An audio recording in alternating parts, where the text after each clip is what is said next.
very much, ma'am. Next with us is Mr. Irfan Khan from Dosti Welfare Organization. Let's welcome him here for his remarks on Women Literary Festival. The second poem she wished to present, which conveys the message of learning from error, is titled as Learn from Your Mistakes. While jogging, I tripped over lace, next time tied my shoes with grace.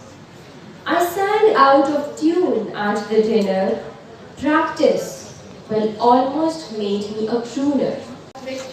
Seeing you all, not and the chance to talk to you. But our academia, it seems, is in good hands, because this is what we are looking for, our future hope, that they keep the cause of women alive, and they do it probably in better circumstances, we hope, than how we have gone through. Thank you very much.